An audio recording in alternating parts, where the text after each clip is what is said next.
Hey guys, it's April Wells with So Darn Cute Quilting. I was going to talk to you guys a little bit about custom quilting and the definition of the different types of custom quilting.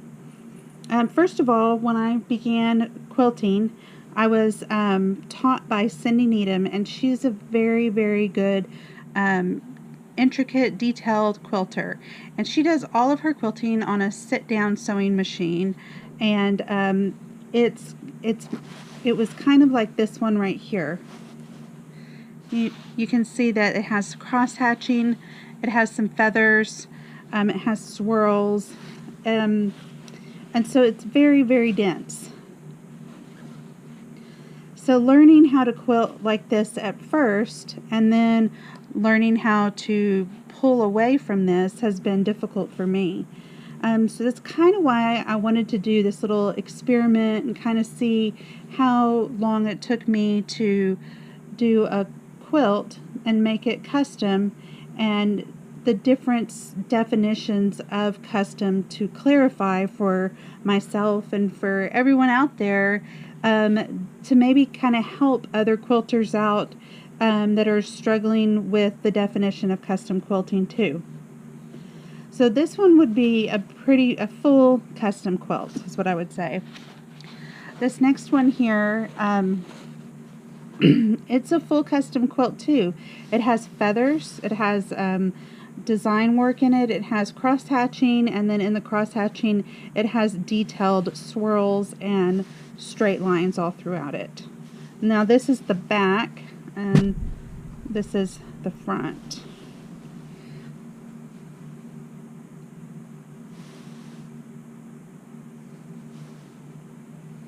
These are really fun. I just threw on this fabric and the backing and just, you know, some batting and started going to town and made a few different designs.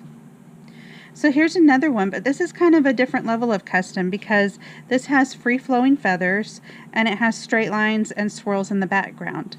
Now, I did not have to put a secondary design in the background as far as with taking a ruler and measuring things out. With cross hatching, you have to do that and it takes longer. That's the back, and here's the front.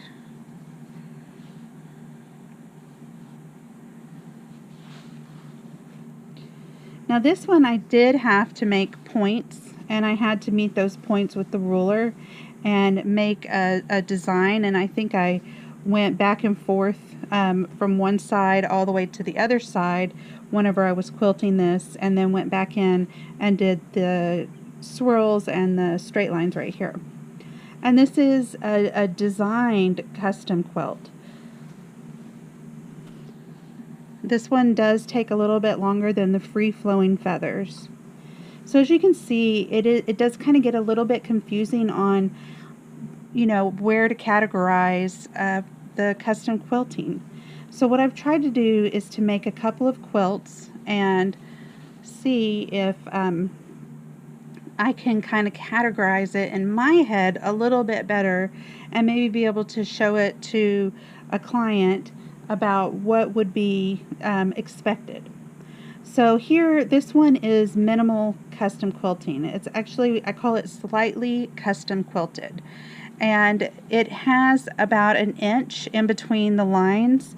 It's very minimal. It's just the circles are just stitched in the ditch and then added a couple more circles. It's not crazy and wild, but it is still custom. It still glorifies the piecing and makes the quilt stand out in that way. So let me show you what I've been working on.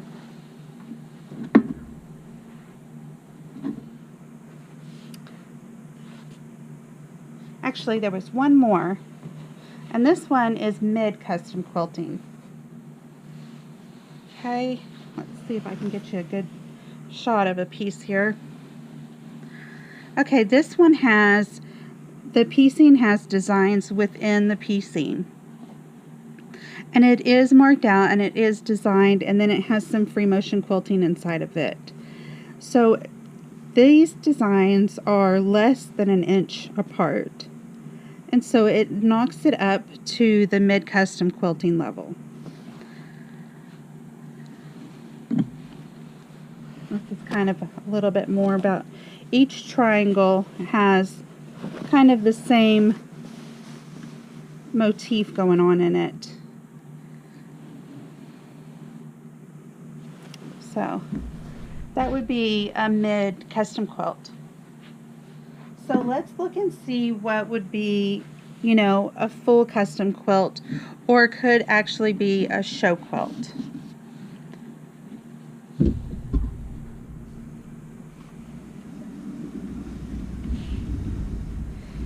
So on this one, I'm going to move the camera down. I have some feathers. And I'm going to turn the light out so you can see it a little bit better. But I do have the feathers, and it's very similar to the green ones, you know, that have the purple backing. And I have the cross hatching, and then I have the swirls.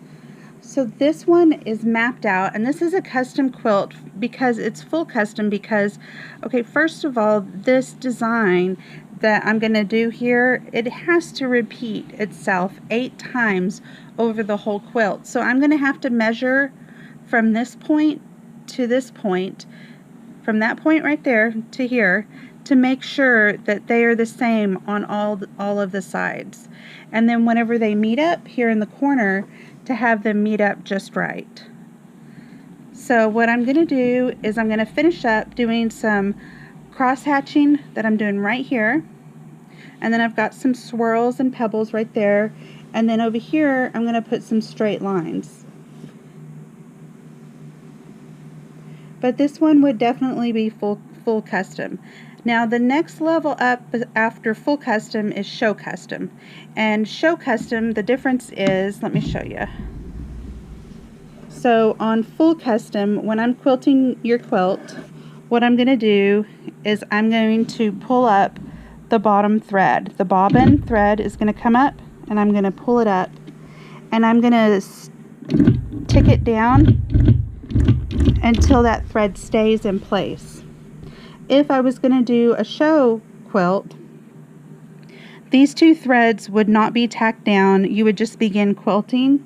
You would pull up your bobbin thread and hold on to these 2 threads as you began your quilting. Once you were done with that, you would tie these in a knot and then take a needle, and you would take your thread through your needle and put it into the batting of the quilt. So that's the difference between a show quilt and a full custom quilt. That takes a lot of time, and that's why there's a big difference in the pricing. So on this one, I'm just doing a show or full custom. So when I get away from that area that I had the thread, I'll just trim it away. But I want to make sure that I have enough little tacks down right there so that the thread does stay whenever it does get washed. Most show quilts don't get washed in the washer and dryer.